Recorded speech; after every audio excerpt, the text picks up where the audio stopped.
ભરૂચના જાડેસર ચોકડી પાસે ગેરકાયદેસર દબાણો હટાવવાની કાર્યવાહી હાથ ધરવામાં આવી હતી। ભરૂચ બૌડા વિભાગ દ્વારા પોલીસ બંદોબસ્ત સાથે વહેલી સવારે આ કાર્યવાહી કરવામાં આવી, જેમાં ભાગ્યોદય અને વિનાયક કોમ્પ્લેક્સને 15 થી વધુ દુકાનોના દબાણો દૂર કરાયા હતા। આ દુકાનદારો દ્વારા લાંબા સમયથી દુકાનોની આગળ 15 થી 20 ફૂટ સુધી પતરાના શેડ લગાવી દબાણ કરવામાં આવ્યું હતું।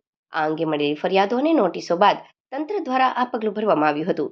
જો કે ભાગ્યોદય કોમ્પ્લેક્સની 5 દુકાનોના શેડ યથાવત રાખવામાં આવતા સ્થાનિકોમાં નારાજગી જોવા મળી હતી। લોકોમાં તંત્રની એકને ઘી અને એકને ગોળ જેવી નીતિ અંગે ચર્ચાઓ શરૂ થઈ હતી। આ અંગે બૌડા વિભાગના કર્મચારીઓએ જણાવ્યું કે આ 5 દુકાનદારો કોર્ટમાં ગયા હોવાથી કોર્ટના ચુકાદા બાદ જ તેમના દબાણો દૂર કરવામાં આવશે। હાલ કાયદાકીય પ્રક્રિયા પૂર્ણ ન થતા તે દુકાનોના શેડ યથાવત રાખવામાં આવ્યા છે।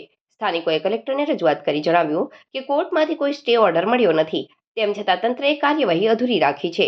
તેમણે ન્યાયમાં બધાને સરખો ન્યાય મળવો જોઈએ તેવી માંગ સાથે 5 દુકાનોના દબાણો તાત્કાલિક દૂર કરવાની માંગણી કરી છે।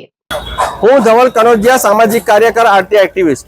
છેલ્લા 10 વર્ષથી 2015 થી જાડેસર ચોકડી ખાતે આવેલ ભાગ્યોદય એસ્ટેટ અને વિનાયક કોમ્પ્લેક્સમાં જે ગેરકાયદેસર બાંધકામો થયેલા છે, જેના કારણે ત્યાંના લોકોને અવારનવાર તકલીફ થતી હતી, એની લડત લડ્યા।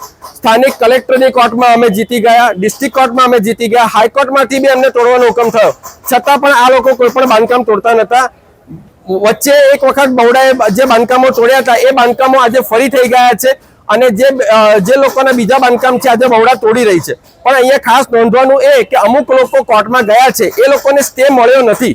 જ્યારે સ્ટે નથી મળ્યો તો એ બાંધકામો પણ આજે દૂર થવા જોઈતા હતા અને જે લોકોએ બૌડાના બાંધકામ તોડ્યા પછી ફરી બાંધકામ કર્યા છે એટલે એમણે કન્ટેમ્પ ઓફ કોર્ટ કરી છે, તો એમની ઉપર એ કાયદેસરની કાર્યવાહી કરવી જોઈએ, જે બૌડા અત્યારે કરી નથી રહી। તો મારી જિલ્લા સમાહર્તા કલેક્ટર સાહેબને વિનંતી છે કે આ તમામની વિરુદ્ધ કડકમાં કડક કાર્યવાહી કરવામાં આવે, જેથી બૌડાનો અને નાગરિકોનો સમય બચે।